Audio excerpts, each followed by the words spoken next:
Hai, Assalamualaikum murid-murid. Bertemu lagi kita bagi PDPR Bahasa Melayu tahun 1. Hari ini kita akan belajar tajuk Padankan Saya. Sebelum kita mulakan, baca doa belajar terlebih dahulu. Standard kandungan kita pada hari ini ialah 5.1. Manakala standard pembelajaran 5.1.1 Roman 4.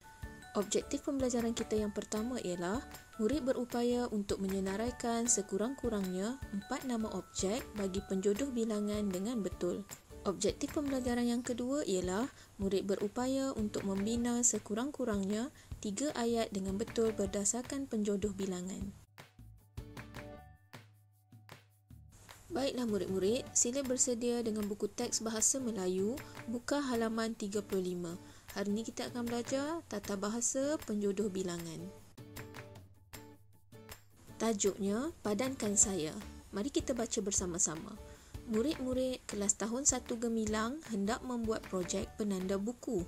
Mereka mahu menjual penanda buku itu semasa hari kantin. Terdapat 5 perkataan yang telah diwarnakan dengan warna biru. Itu adalah penjodoh bilangan. Untuk lebih jelas, cuba murid perhatikan perkataan yang berada dalam bulatan berwarna merah. Penjodoh bilangan? Apa itu penjodoh bilangan? Maksudnya, kata yang digunakan bersama-sama dengan kata bilangan untuk membilang kata nama konkret seperti haiwan, benda, tempat dan lain-lain.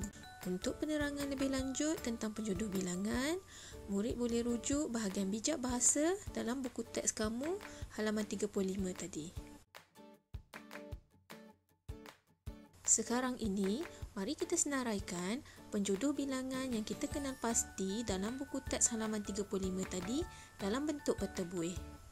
Penjodoh bilangan yang pertama, keping. Penjodoh bilangan yang kedua, helai. Penjodoh bilangan yang ketiga, bilah.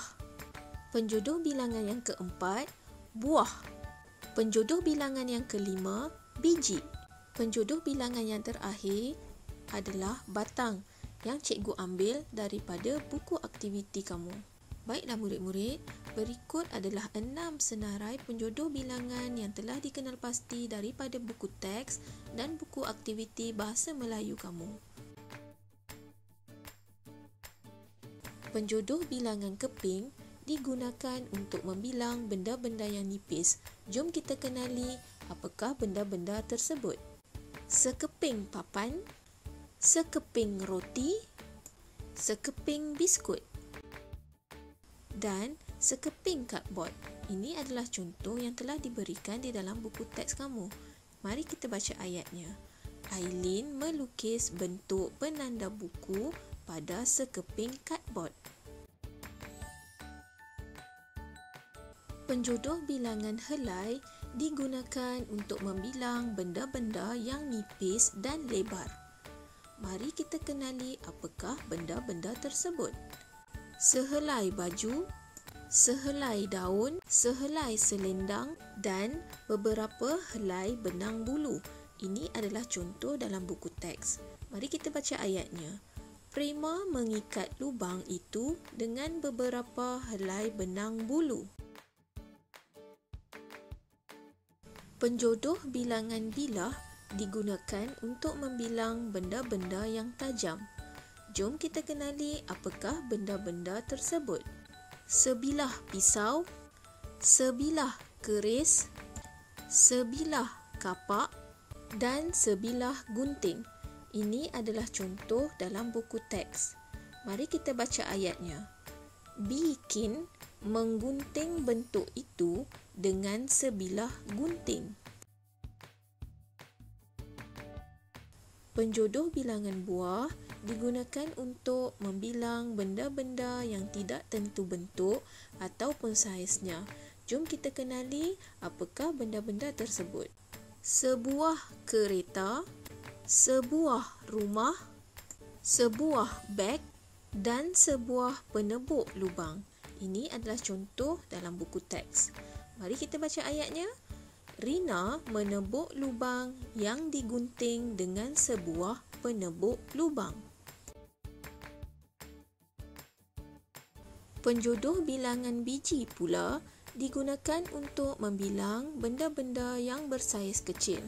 Jom kita kenali apakah benda-benda tersebut.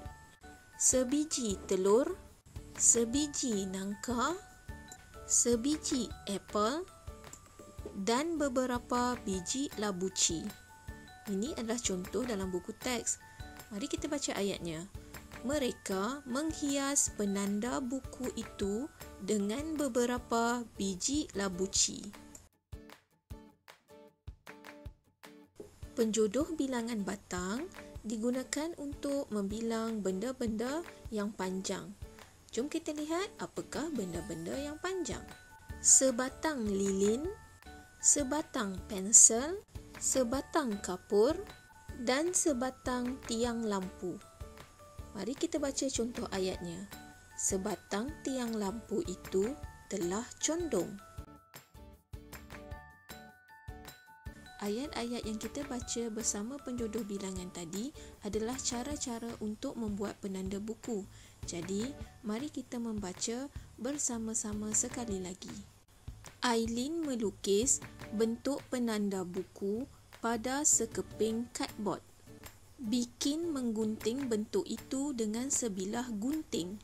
Rina menebuk lubang yang digunting dengan sebuah penebuk lubang. Prema mengikat lubang itu dengan beberapa helai benang bulu. Mereka menghias penanda buku itu dengan beberapa biji labuci. Jadi murid-murid, selesailah projek penanda buku murid-murid kelas tahun 1 Gemilang. Mereka boleh menjual penanda buku itu semasa hari kantin nanti. Baiklah murid-murid, bagi tugasan yang pertama, cikgu nak murid-murid membina peta pokok seperti yang dipaparkan ini bagi mengelas penjodoh bilangan dalam buku tulis bahasa Melayu. Pastikan murid mengikut contoh yang dipaparkan ini.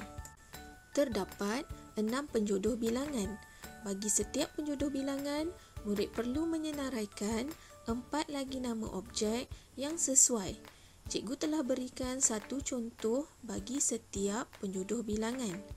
Murid-murid boleh rujuk contoh yang telah kita bincangkan tadi.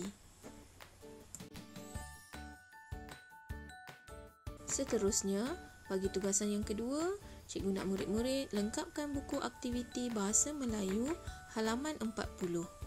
Arahannya, tulis nama objek di kawasan sekolah yang menggunakan penjodoh bilangan di bawah. Murid perlu menulis nama objek, kemudian lakarkan gambar objek tersebut. Lihat pada contoh yang pertama tu. Penjodoh bilangannya biji, dia bagi objek bola. Jadi dia lukis gambar bola. Arahan seterusnya, bina ayat berdasarkan penjodoh bilangan dan nama objek. Aktiviti di bawah ini berkaitan dengan aktiviti yang berada di atas. Lihat contoh nombor 1.